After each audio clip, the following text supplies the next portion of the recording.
hindi pala maganda ang kulin, sirain. So yan yun guys, yung mga isa sa mga naririnig natin sa ating mga customer. Pag halimbawa mayroon tayong siniservisan na isang brand, tapos ngayon mahilig talaga sila magkumpara guys sa, for example, mayroon silang existing na unit, ibang brand naman.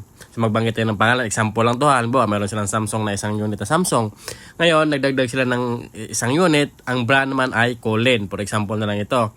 So ngayon, pag once na nagkaroon ng problema ang unit na bago nilang binili, halimbawa isang taon pa lang, 2 taon, ngayon mahilig silang magkumpara nga, bakit yung isang aircon nga hindi pa nasisira, di ba?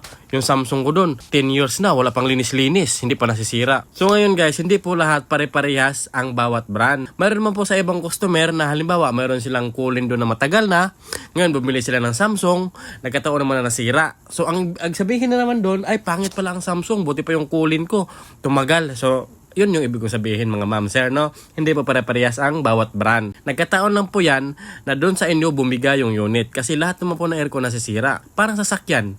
Bumili ka ng Toyota, ngayon tumagal sa inyo yung Mitsubishi, di ba?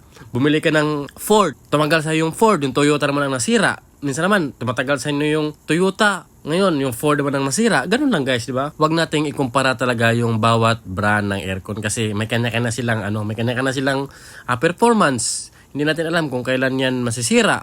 Hindi natin hawak yan. So pag may mga ganun ka na encounter guys, huwag nyo nang tingnan yung kapitbahay nyo. Di ba? Bakit yung sa kapitbahay ko hindi pa nasisira? Hindi ko talaga nakikita tinanggal yun.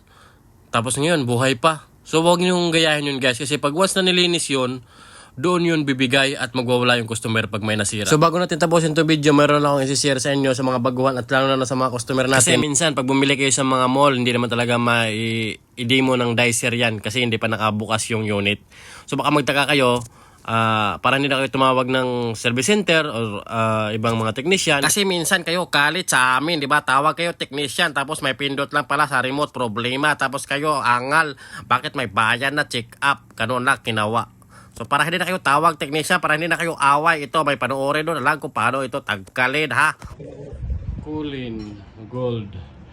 Diba pag meron kayong aircon na pag pinatay niyo siya, Colin ha. Yan, patay na, di ba? Ngayon, hindi na mamatay yung fan. Ayan, tuloy-tuloy lang siya. Tuloy-tuloy lang. Pero patay na yung outdoor, patay na yung unit. Meron kasi sa iba, sa carrier, may delay talaga yung fan. Kailangan i-off mo muna, tapos i-on mo ulit, tapos i-off. Tapos mamatay na yun, sabay na sila. Ito hindi. May pinipindot ito sa remote guys, ito. Napansin niyo yung fan, yan.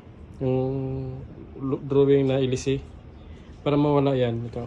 Long press na yung fan, ito. Yan. Yan o. Patay na siya. Diba? Patay na yan. Kulang lang siya sa sagad. Pag mga ganyan, hindi nasagad yung lower kasi nilinis, di ba? Minsan nakagalaw. Off mo lang. Tapos on mo ulit.